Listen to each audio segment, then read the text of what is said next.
Hello all, welcome to Lokmanya IAS. आपल्या current affairs daily answer रायटिंगमध्ये जो लेटेस्ट क्वेश्चन आपण काल पोस्ट केला होता बा, तो थर्मल पॉवरच्या संदर्भामध्ये क्वेश्चन आहे. काय आहे? Thermal power is the most important mode of power generation in India. Discuss the challenges being faced by thermal power sector in India. ठीक आहे, 10 मार्कासाठी फक्त प्रश्न विचारलेला आहे. पण याच्यामध्ये काय की समजलं पाहिजे आपल्याला थर्मल पॉवर म्हणजे नक्की काय आणि त्याच्या समोरचे चॅलेंजेस. म्हणजे क्वेश्चनचा सेकंड पार्ट आपल्याला एक्सप्लेन करण्याच्या आधी थर्मल पॉवर ही कॉन्सेप्ट जी आहे ती आपल्याला एक्सप्लेन करणं गरजेचं आहे, किंवा ऍटलीस्ट स्वतःला माहित असणं तरी गरजेचं आहे. ठीक आहे, thermal power, what is thermal power? Thermal power म्हणजे काय की वाफेपासून ऊर्जा निर्माण केली जाते. वाफ आधी पाण्याची वाफ तयार केली जाते, स्टीम पॉवर ज्याला म्हणतात. पाणी गरम केलं जातं, त्याचे स्टीम मध्ये कन्व्हर्जन केलं जातं, एकदम प्रेशराइज हाय टेम्परेचर स्टीम अशी तयार केली जाते. आणि मग त्या स्टीमच्या साहाय्यानं जनरेटर्स जे आहे ते टर्बाईन्स जे आहे ते टर्बाईन्स फिरवले जातात, रोटेट केले जातात आणि ते जनरेटरला कपल केलेले असतात आणि जनरेटर हे पॉवर जनरेट करण्याचं काम करतं. म्हणजे असं ते त्याला म्हणतात थर्मल पॉवर. थर्मल म्हणजे थर्मो आहे ते, म्हणजे औष्णिक आहे ते. ठीक आहे, मराठीमध्ये म्हणताना आपण औष्णिक विद्युत ऊर्जा केंद्र असं म्हणतो. थर्मल पॉवर स्टेशन ज्याला म्हणतो, औष्णिक विद्युत ऊर्जा केंद्र. ठीक आहे, so this is thermal power. आता थर्मल पॉवर मध्ये जसं आपण म्हटलेलं आहे की पाणी गरम केलं जातं. तर पाणी गरम करण्यासाठी काय यूज करणार, म्हणजे कशाच्या साहाय्याने पाणी गरम करणार?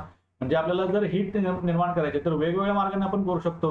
म्हणजे सोलर पॉवरचा यूज करून करू शकतो, किंवा डिझेल पेट्रोलचा हे यूज करून करू शकतो. म्हणजे त्याच्या साहाय्यानं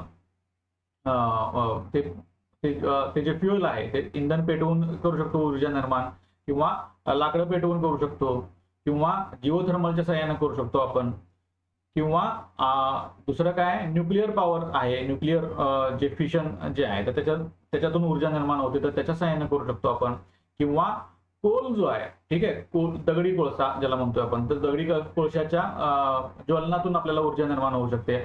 तर असे हे थर्मल पॉवरचे टाईप ऑफ फ्युएल जे आहे तर त्याच्या बेसिसवरती बरेचसे थर्मल पॉवर प्लांट्स जे आहेत तर त्यांचे वेगवेगळे टाईप्स पडतात. म्हणजे न्यूक्लिअर थर्मल पॉवर, किंवा कोल बेस्ड थर्मल पॉवर, किंवा गॅस बेस्ड थर्मल पॉवर ज्याला सीपीपी म्हणतात. ठीक आहे, कंबाईंड पॉवर प्लांट असं म्हणतात.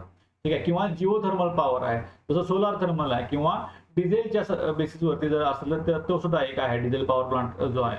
ठीक आहे, तर असे वेगवेगळे टाइप्स पडतात. तर हे आपल्याला माहित पाहिजे, हे बेसिक डेटा आहे. याच्यामध्ये काय टेक्निकल मध्ये जास्त आपल्याला जायचं नाहीये. जे कॉमन सेन्सिकल जो त्याचा जो मिनिंग आहे तर ते तुम्हाला मी सांगितलेलं आहे की पाणी गरम केलं जातं, स्टीम मध्ये कन्व्हर्जन केलं जातं, आणि स्टीमच्या साहाय्याने टर्बाईन फिरवलं जातं, आणि टर्बाईन जनरेटरला कपल केलेलं असतं. टर्बाईन जसं फिरतं तसं जनरेटरही फिरतं, आणि जनरेटर फिरल्यामुळं तुमची पॉवर जनरेट होते. मग त्याच्यासाठी आपल्याला अगोदर काय पाहिजे की पाण्याचं स्टीम मध्ये कन्व्हर्जन झालं पाहिजे, आणि ते होण्यासाठी त्याला पाण्याला गरम केलं पाहिजे आपण, आणि गरम करण्यासाठी आपल्याला काहीतरी फ्युएल यूज करणं गरजेचं आहे. ठीक आहे, आता हे फ्युएलचा जो प्रश्न आहे तो इंडियाच्या कॉन्टेक्स्ट मध्ये जर बघायला गेलं तर इंडियामधली जी पॉवर इन्स्टॉल्ड पॉवर कॅपॅसिटी आहे, ठीक आहे, म्हणजे आपल्या इंडियामध्ये बरेचसे पॉवर प्लांट्स आहेत. ठीक आहे, शेकडो पॉवर प्लांट्स आहेत वेगवेगळ्या प्रकारचे. त्याच्यामध्ये जी इन्स्टॉल्ड कॅपॅसिटी आहे त्याच्यामध्ये सर्वात जास्त वाटा जो आहे तर तो म्हणजे थर्मल पॉवरचा वाटा आहे. थर्मल पॉवरचा जसं तुम्हाला सांगायला जर गेलं तर इथं तुम्हाला ह्या टेबलमध्ये दिसते बघा, installed power station capacity in India as of 31 March 2022. काय सांगितलेलं बघा, थर्मलचा एक कॉलम दिलेला, बिगर कॉलम दिलेला आहे, आणि त्याच्यामध्ये सब कॉलम्स आहेत, आणि त्याच्यानंतर मग न्यूक्लिअर पण दिले. आता न्यूक्लिअर हे सुद्धा थर्मल मध्येच येतं, बट त्याला वेगळं करण्याचं कारण जे आहे तर ते म्हणजे एक म्हणजे त्याचं जी प्रोसेस आहे ती थोडीशी जरा वेगळी आहे, कॉम्प्लिकेटेड अशी किंवा डेंजरस अशी असल्यामुळे ते वेगळा केलेला आहे तो. But it is again A thermal power type of thing. Okay, आता हायड्रो आहे आणि रिन्युएबल आहे. ते रिन्युएबल थोडंसं आता रिन्युएबल मधला सुद्धा सोलरचा जो पार्ट आहे तर तो जो आहे तर तो आपला पुन्हा थर्मल मध्ये सुद्धा आपण इन्क्लूड करू शकतो त्याला. ओके, जो थर्मल ट्रॅडिशनली जे थर्मल जे म्हटलं जातं ते म्हणजे कोल, लिग्नाइट. आता लिग्नाइट हा कोलचाच प्रकार आहे, त्यामुळे त्याला वेगळं काही कन्सिडर करण्याची गरज नाहीये. आता हा जो टेबल घेतलेला आहे मी रेडी, हा टेबल विकिपीडियावरून घेतलेला आहे. सो हा काय मी बनवलेला टेबल नाहीये. ठीक आहे, त्यामुळे आपल्याला सोर्स जो आहे तर महत्वाचा आहे. आणि त्यानंतर गॅस, जसं तुम्हाला सीपीपी सांगितलं मी, गॅस बेस्ड असतं आणि डिझेल सांगितलेलं आहे. ठीक आहे. तर असं टोटल जर बघितलं फक्त ह्या 4 कॉलमचा जर विचार करायला गेला आपण, म्हणजे कोल, लिग्नाइट, गॅस आणि डिझेल, तर आपल्याला काय पाहायला मिळते की इंडियामधले जी इन्स्टॉल्ड कॅपॅसिटी आहे त्यापैकी 59% कॅपॅसिटी आहे पहा. ठीक आहे. तुम्हाला जर हायलाइट करायचं झालं तर आपण अशा पद्धतीने करू शकतो. ठीक आहे.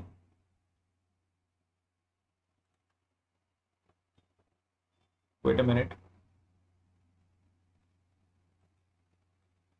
ठीक आहे. ही 59.1 अशी काहीतरी दिलेली आहे पहा. तर ती कॅपॅसिटी म्हणजे तुमची टोटल इन्स्टॉल्ड कॅपॅसिटी पैकी थर्मल पॉवरची जी हे आहे त्याचा वाटा जो आहे तो तेवढा वाटा आहे 59. आणि जसं तुम्हाला सांगितलेलं आहे की जर तुम्हाला न्यूक्लिअर आणि रिन्युएबल मधला जर सोलरचा पार्ट जो आहे तर सोलरचा पार्ट आपल्याला जर त्याच्यामध्ये इन्क्लूड करायचा झाला, ठीक आहे, तर ती आणि पर्सेंटेज तुमचं वाढून जाईल पहा. ठीक आहे. म्हणजे 59च्या वरती म्हणजे जवळपास इव्हन आता न्यूक्लिअरचा किती 1.7%च आहे आणि रिन्युएबल पैकी सोलरचा खूप जास्त वाटा आहे पहा. म्हणजे ऑलमोस्ट म्हणजे 50% त्यातला जरी पकडला आपण, ठीक आहे, म्हणजे जवळपास 13% किंवा 14%च्या आसपास असं काहीतरी आपण जर पकडला तर तो किती जातो, मोर दॅन 70%, म्हणजे 70 to 73% वगैरे अशा पद्धतीने काहीतरी जाईल पहा. म्हणजे ऑलमोस्ट 3/4 जो आहे पार्ट, 3/4 इतका टोटल पार्ट जो आहे तर तो आपल्याला थर्मलचा पाहायला मिळतो इंडियामधले जे आहे. म्हणजे टोटल पॉवर जनरेशन आहे तर त्यापैकी टोटल वाटा जो आहे तर तो एवढा आपल्याला पाहायला मिळतोय. नाव आता अलीकडे काय झालेलं आहे, आता त्याच्याही मध्ये जर आपण थर्मलमध्ये जर आपण सब कॅटेगरी बघायला गेलं, सब कॅटेगरीमध्ये जर तुम्हाला पाहायचं झालं म्हणजे थर्मलमध्ये सुद्धा सगळ्यात मोठा वाटा कोणाचा आहे तर तो म्हणजे कोलचा आहे पहा. सगळ्यात मोठा वाटा जो आहे तो कोलचा आहे. म्हणजे ह्या 3/4 पैकी म्हणजे 75% जर ऑलमोस्ट आपण पकडलं तर 75 पैकी 50 किंवा 51% हा एवढा वाटा कोल बेस्ड पॉवर प्लांटचा वाटा आहे, सगळ्यात मोठा वाटा. त्यामुळं कोलच्या संदर्भामध्ये भारतामध्ये काय सिनेरिओ आहे ते तुम्हाला मेन्शन करणं मस्ट आहे पाहिजे, कारण की आपल्या क्वेश्चन मध्ये कुठं आपल्याला कोलचं नाव घेतलेलं नाही, कुठं कोल मेन्शन केलेलं नाही. त्यामुळं तिथे कुठेतरी मिस होण्याची चान्सेस असतात. ज्यांना थर्मल पॉवर म्हणजे काय हे माहीतच नाही अजिबात, तर त्यांच्याकडून ते मिस होण्याची शक्यता असते. आता तुम्ही म्हणाल की हे आपल्याला का गरजेचं आहे किंवा सिलेबसचा कॉन्टेक्स्ट कुठं येतं, तर हे आपल्याला GS3च्या कॉन्टेक्स्टमध्ये पॉवर सेक्टर, पॉवरच्या संदर्भामध्ये हे आपल्याला इलेक्ट्रिसिटी जे आहे ते इलेक्ट्रिसिटीच्या संदर्भामध्ये हे गरजेचं आहे पहा. आपल्याला तुम्ही सिलेबस जर उघडून बघितला तुम्हाला ते पॉवरच्या संदर्भामध्ये काही ना काहीतरी सापडणारच आहे तिथं. ओके. आणि याच्यावरती क्वेश्चन पडतात GS3ला, अशा याच्यावरती क्वेश्चन पडतात. ठीक आहे. कारण की पॉवर सेक्टर, इलेक्ट्रिसिटी हा इकॉनॉमीचा सगळ्यात महत्वाचा सेक्टर आहे. पॉवरच जर तुमच्याकडे नसेल तर इकॉनॉमी चालणार नाही तुमची. ठीक आहे. तुमच्या घरातली जरी पॉवर इलेक्ट्रिसिटी 1-2 तास जर गेली तर तुम्हाला ते राहत नाही बा. ठीक आहे. So that is why this question is necessary. आणि हा क्वेश्चन मी का घेतलेला आहे तर याचं कारण म्हणजे 24 जूनला दी हिंदू जो न्यूजपेपर आहे आपला, दी हिंदू मध्ये हे आर्टिकल आलेलं आहे. ठीक आहे. डेटा पॉइंट मध्ये दी problems plaguing thermal power generators असा आर्टिकल आलेला आहे. तुम्ही नक्की वाचलं असेल, हे नसेल वाचलं तरी वाचून घ्या. 24 जूनचं आर्टिकल आहे. खूप महत्वाचं फॅक्च्युअल डिटेल्स बऱ्याचशा याच्यामध्ये आहेत. आणि सिनेरिओ सध्याचा काय आहे, भारतामधला पॉवर सेक्टरचा सिनेरिओ काय आहे तर ते त्याच्यामध्ये मेन्शन केलेलं आहे. जसं आपण आता पाहिलेलं आहे की आपल्याला सिनेरिओ अशा पद्धतीने दिसतोय. मेजर जे वाटा आहे तर तो म्हणजे कोल बेस्डचा आहे आणि थर्मलचा एकंदरीत बघायला गेलं तर जवळपास ऑलमोस्ट म्हणायचं. ठीक आहे. आपल्याला एक्झॅक्ट माहित नसतं. ज्या वेळेला आपण न्यूमेरिकल डेटा देत असतो जो आपल्याला एक्झॅक्ट माहित नसतो तर तो अंदाजे ज्या वेळेला देतो त्यावेळेला नियरली किंवा ऑलमोस्ट किंवा अराउंड असे शब्द वापरायचे त्या ठिकाणी. ठीक आहे.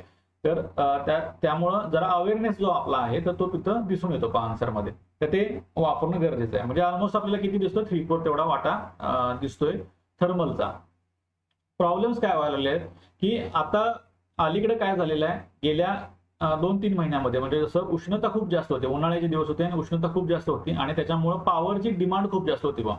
ठीक आहे. म्हणजे इंडस्ट्रीजमध्ये असू दे किंवा डोमेस्टिक लेवलला असू दे, पॉवरची खूप डिमांड वाढली होती आणि बऱ्याच ह्या आर्टिकलमध्ये मेन्शन केलेल्याच्या बेसिसवरती त्यांनी काय सांगितलं की बऱ्याच वेळेला 2 लाख मेगावॅटचा जो हे आहे लाईन आहे ती क्रॉस केलेली आहे. पॉवर डिमांड जी आहे 2 लाख मेगावॅटची डिमांड बऱ्याच वेळेला क्रॉस केलेली आहे.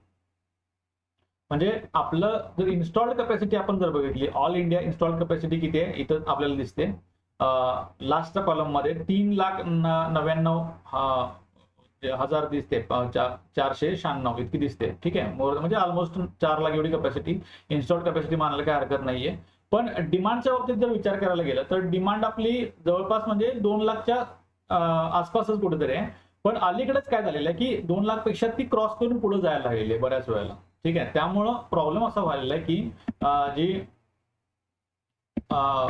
जसं कोल बेस सांगितलं आपण तसं पॉवर प्लांट जे आहे तर ते पॉवर प्लांट्सना कोलची रिक्वायरमेंट जी आहे तर ती कोलची रिक्वायरमेंट त्यांची वाढलेली आहे. ठीक आहे, म्हणजे तुम्हाला पॉवर तेवढी जनरेट करायची म्हणजे कोल सुद्धा लागेलच आहे.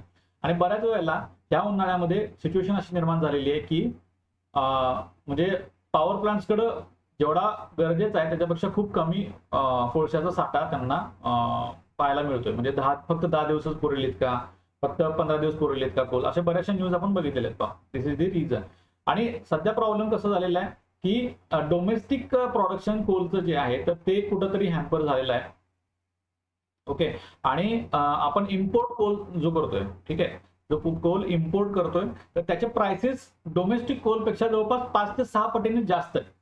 म्हणजे आपल्या इंडियामध्ये काही प्लांट्स असे आहेत की जे फक्त इम्पोर्टेड कोलसाठी डिझाईन केले गेलेले प्लांट्स आहेत. फॉर एक्झाम्पल तुम्ही गुजरातमधला मुंद्रा इथला टाटाचा प्लांट बघितला, म्हणजे त्याला CGPL म्हणतात, कोस्टल गुजरात पॉवर लिमिटेड. ठीक आहे, आणि अदानीचा सुद्धा प्लांट तिथेच आहे.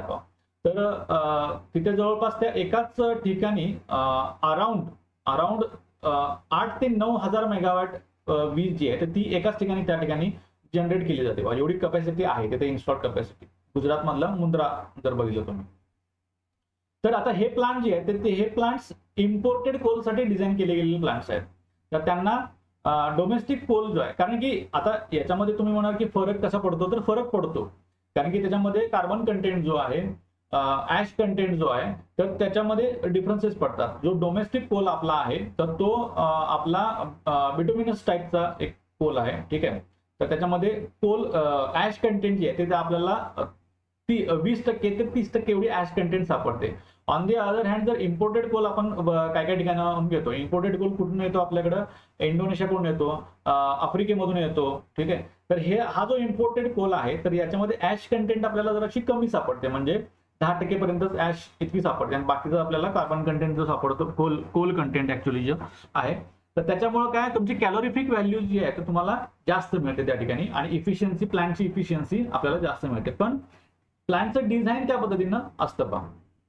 So that is the reason की आपल्याला काय झालंय की डोमेस्टिक प्रोडक्शन कमी झालेलं आहे आणि इम्पोर्ट्स जे आहे ते महागडे झालेले आहेत. तर त्याच्यामुळं कोलचा सप्लाय जो आहे किंवा कोलचं जे हे आहे, ठीक आहे, साठे जे आहेत आपल्याकडे, म्हणजे उत्खनन केले म्हणजे पॉवर प्लांटकडे असलेल्या कोलचे साठे ते कमी झालेले आहेत. ठीक आहे, त्यामुळे ही सिच्युएशन थोडीशी निर्माण झालेली आहे. The other reason, major reason आता पॉवर सेक्टरमध्ये जे बघायला मिळते ते बऱ्याच वर्षापासूनच आहे, म्हणजे आजच नाही तर बऱ्याच वर्षापासून. जसं गव्हर्नमेंट ऑफ इंडियानं डिस्कॉम, उदय डिस्कॉम योजना ही राबवली होती पहा. तर हे कशासाठी, तर डिस्ट्रीब्युशन कंपन्या ज्या आहेत, आता पॉवर सेक्टरचा विचार केला तर पॉवर सेक्टरमध्ये जनरेशन करणाऱ्या कंपन्या ज्या आहेत, जेनकोज ज्याला म्हणतो आपण, ठीक आहे, तर जेनकोज एका बाजूला असतात. तर त्यांच्याकडून त्या जेनकोज जे असतात त्यांनी जनरेट केलेली पॉवर जी आहे तर ती डिस्ट्रीब्युशन कंपन्या विकत घेतात आणि त्या डिस्ट्रीब्युशन कंपन्या काय करतात, मग त्या इंडस्ट्रीज किंवा डोमेस्टिक जे आहेत डोमेस्टिक जे काही ग्राहक आहेत तर त्यांना ते हे करतात पहा, डिस्ट्रीब्यूट करतात. त्या डिस्ट्रीब्यूट करतात म्हणून त्यांना डिस्ट्रीब्युशन कंपनीज म्हणतात, म्हणजे डिस्कॉम्स म्हणतात एक शॉर्ट मध्ये. जे म्हणजे जेनको एका बाजूला आणि डिस्कॉम्स एका बाजूला, असे दोन त्याचे मेन भाग आहेत. पण आपल्याला सध्या पाहायला काय मिळतंय की ऍक्च्युअली कोलचे प्राइसेस वाढल्यामुळे एकंदरीत जनरेशन कॉस्ट वाढलेली आहे आणि त्याच्यामुळं काय होतंय, जनरेशन कॉस्ट वाढल्यामुळं डिस्कॉम जे आहे तर डिस्कॉमना कुठंतरी नुकसान सहन करायला मिळते, पाहायला मिळते पहा. डिस्कॉम काय ह्या मेजरली कुठल्या ह्या गव्हर्नमेंट ओन कंपनीज आहेत. ठीक आहे, आणि ज्या काही प्रायव्हेट जरी असतील त्या, इथे काय होतंय की त्यांना मिळणारा जो रिव्हेन्यू आहे तो रिव्हेन्यू त्यांच्या कॉस्ट पेक्षा जास्त आहे. म्हणजे ज्या प्राइसला त्यांना जेनको कडून ती वीज खरेदी करावी लागते आणि ज्या प्राइसला त्यांना विकावे लागते ह्याच्यामध्ये बरीचशी तफावत आपल्याला सापडते पहा. ठीक आहे, ती तफावत इथं ह्या आर्टिकलमध्ये इथं जो चार्ट 6 जो दिलेला आहे, तर चार्ट 6 मध्ये तुम्हाला ती पाहायला मिळते पहा. म्हणजे तामिळनाडूचा विचार करायला गेलं तर पर युनिट ऑफ पॉवर, एक युनिट विजेच्या पाठीमागं त्यांना जवळपास 2 रुपये एवढा लॉस सहन करायला लागतो डिस्कॉम्स. ठीक आहे, तर एवढी ही तफावत आपल्याला पाहायला मिळते. तर त्याच्यामुळे काय झालेलं आहे की सगळा जो काही आपण डिस्कॉम्स बघितले एकंदरीत बघितले तर सध्याच्या घडीला जवळपास 5 लाख कोटी रुपयांची त्यांची थकबाकी आपल्याला पाहायला मिळते बा, लॉसेस आपल्याला पाहायला मिळतात. त्यामुळे गव्हर्नमेंटनं ती उदय डिस्कॉम ही योजना सुरू केली होती. ठीक आहे, पॉवर सेक्टरसाठी. सो हा जो काही ब्रॉड आपल्याला सिनॅरिओ या ठिकाणी पाहायला मिळतो का. ह्या आर्टिकलमध्ये बरेचसे फॅक्च्युअल डिटेल्स आहेत, ते फॅक्च्युअल डिटेल्स तुम्ही पाहून घ्या, एकदा ते वाचून घ्या, पुन्हा एकदा क्वेश्चन ट्राय करायला काही हरकत नाही. आणि बऱ्याच वेळेला आपल्याला काय होतं, आपला एक समज असतो की एवढे फॅक्च्युअल डिटेल्स आहेत किंवा न्यूमेरिकल डेटा आहे तर तो युपीएससी कधी विचारणार नाही वगैरे असं. कारण की आणि बऱ्याच वेळेला असं होतं की आपल्याला ज्या वेळेला आर्टिकल वाचायला आणि समजून घ्यायला ज्या वेळेला जड जातं त्यावेळेला आपण असा समज करून घेतो की हे आर्टिकल काय ह्याच्यावरती प्रश्न वगैरे येणार नाही. तर असा समज बिलकुल करून घेऊ नका. थर्मल किंवा इलेक्ट्रिसिटी सेक्टर जे आहे किंवा इलेक्ट्रिसिटी एकंदरीत आहे तर ती देशासाठी खूप महत्वाची आहे, देशाच्या इकॉनॉमीसाठी एक महत्वाचं हे आहे आणि आपल्या सिलेबसमध्ये सुद्धा ती मेन्शन्ड आहे. त्यामुळं त्याच्यावरती प्रश्न येणं हे ऑब्विस आहे पा, तर ते आपण दुर्लक्ष करून चालणार नाही. त्यामुळं हा क्वेश्चन तुम्ही पुन्हा एकदा ट्राय करायला काही हरकत नाहीये. क्वेश्चन एकदम फॅक्च्युअल स्वरूपाचा तुम्हाला विचारला होता. Discuss the challenges being faced by thermal power sector in India असं तुम्हाला एक विचारला होता. आता पॉवर सेक्टरमध्ये वीज चोरी हा सुद्धा एक पॉइंट आहे, तोही तुम्ही ऍड करू शकता. बऱ्याच ठिकाणी वीज चोरी होते त्यामुळे डिस्कॉम्सना बराचसा लॉस सहन करावा लागतो. ठीक आहे, सो आता चॅलेंजेस मध्ये मेनली दुसरं काय पाहायला मिळते आपल्याला की बरीचशी जी इन्स्टॉल्ड कॅपॅसिटी जी आपण बघितली आहे 4 लाख पर्यंत बघितली, तर त्यापैकी मेजॉरिटी जी आहे ही गव्हर्नमेंट प्लांट्सची आहे, म्हणजे पब्लिक सेक्टर प्लांट्सची आहे. आणि प्रायव्हेट सेक्टर हे अजून खूप छोट्या आकारा म्हणजे नेसेंट स्टेजला असलेलं आपल्याला पाहायला म्हणजे ते त्याची ग्रोथ खूप जास्त आहे, but it is again as compared to public sector plants त्याची साईज कमी आहे. ठीक आहे, तो हाही कुठेतरी मेन्शन करणं तुम्हाला गरजेचं आहे. कारण की जे गव्हर्नमेंटचे प्लांट्स असतात तर त्यांच्यावरती काहीतरी एक पब्लिक वेलफेअरचं एक सुद्धा काहीतरी कंपल्शन असतं. तर त्यामुळं ते हे जे आहेत ते चॅलेंजेस त्यांना जे काय फेस करायला लागतं ग्रोथच्या स्वरूपामध्ये, तर तेही तुम्हाला ते मेन्शन करणं गरजेचं आहे पहा. ठीक आहे, so this is all about that question. I think एवढं डिस्कशन आपल्याला या प्रश्नासाठी इनफ आहे.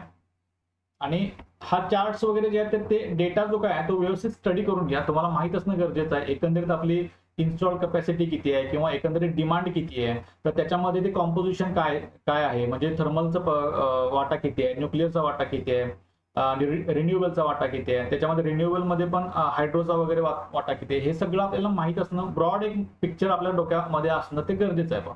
ठीक आहे, so we will stop here. This table is again very important.